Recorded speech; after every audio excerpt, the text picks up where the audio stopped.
ស្លាប់ក្នុងភ្លើងសង្គ្រាមគឺជាទៅយុះជាមោទនភាពរបស់ផងតជីវិតជូនជាតិធៀបជូនម្ដាយរូបកាយទុកឲ្យគ្រូតានពោជា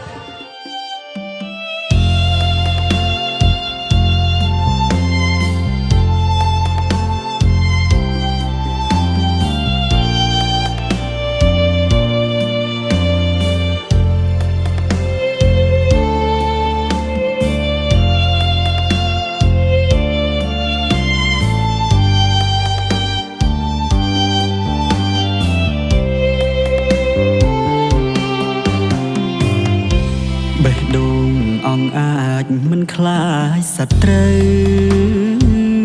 ពេងទ្រូងឈរនៅព្រំដែនសីមាការពីមាតុភូមិដោយចិត្តហានខ្លាប្រយុទ្ធប្រហាចោលសៀមអបព្រៃក្រៀមឆ្លៀនពៀនសៀមគ្មានគេខ្មាំងជាច្រើនភូមិសាស្ត្រមកយ៉ាងព្រៃផ្សៃប្រជាភាសឹកនឹកស្រណោះក្រៃទាំងយប់ទាំងថ្ងៃដោយក្តីសោកការ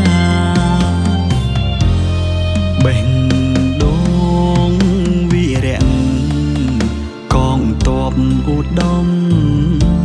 ជួមុខខិតខំការពារខេមរាដើម្បីសន្តិភាពสู้ឃ្លាតគ្រួសារឆ្ងាយទាំងស្នេហាជាទីស្រឡាញ់សូមវត្ថុស័ក្តិសិទ្ធិជួយថែរក្សាប្រលឹងដូនតាសូមបំពេញបំណងច្បាំងឈ្នះសត្រូវនាំសន្តិភាពផងប្រជាប្អូនបងរស់សុខសានអើយ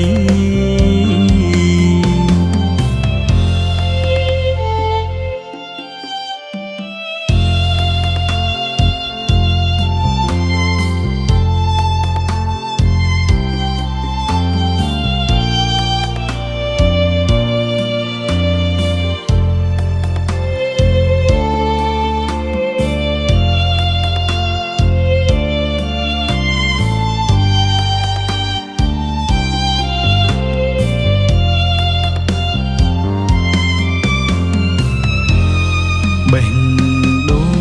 ងវីរៈកងទ័ពឧត្តមជួមុខខិតខំការពារខេមរាដើម្បីសន្តិភាពสู้ឃ្លាតគ្រួសារឆ្ងាយទាំងស្នេហាជាទីស្រឡាញ់សូមវត្ថុស័ក្តិសិទ្ធិជួយថែរក្សាប្រលឹងដូនតាសូមបំពេញបំណងច្បាំងឈ្នះសត្រូវនាំសន្តិភាពផងប្រជាប្អូនបងរស់សុខសានអើយ